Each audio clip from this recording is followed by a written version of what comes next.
आदि 39 तार 9 पद लिखा जाए राजा पट्टिपोर स्त्री आसिला आस मो संगे शयन कर तैरु से पृथक की दौड़ी की गले कहबा कि हालेलुया हालेलुया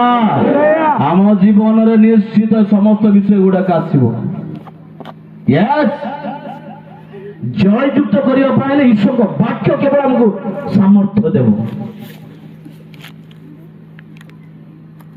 जय युक्त हवा पाइले ईश्वर को वाक्य ईश्वर को शक्ति ईश्वर को कार्य ही हमको साधन करिबो ए जोसेफ ता जीवन रे परीक्षा आस्तिला राजा पट्टिपोर स्त्री आसीतिला तमे मो सहित शयन कर किंतु छाड़ी की दौड़ी की गला सुमतु प्रथम वस्त्र जोसेफ कौन तो प्रथम वस्त्र जोर गया प्रथम वस्त्र बापा देइथिले केनका ड्रेस रंगीला कोट रंगीला ड्रेस ता बापा प्रथम गोटे ड्रेस देइथिला से ड्रेसटा बढ़िया थिबारु ता भाई माने चौड़ी करे आमे जे हमर बोलो ड्रेस नै ए संता पाइते बढ़िया ड्रेस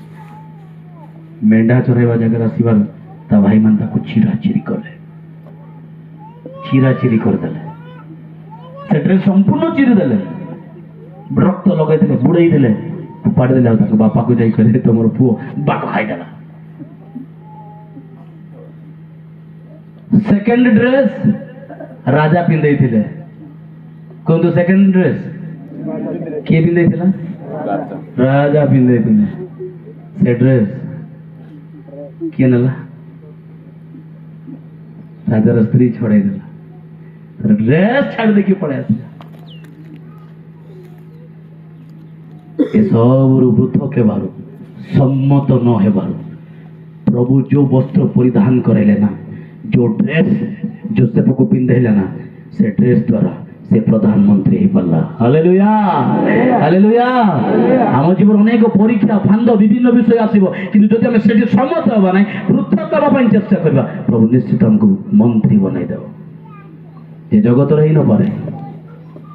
ये तांको राज्यर मंत्री प्रजा नहीं पाइबा कहबा कि हालेलुया।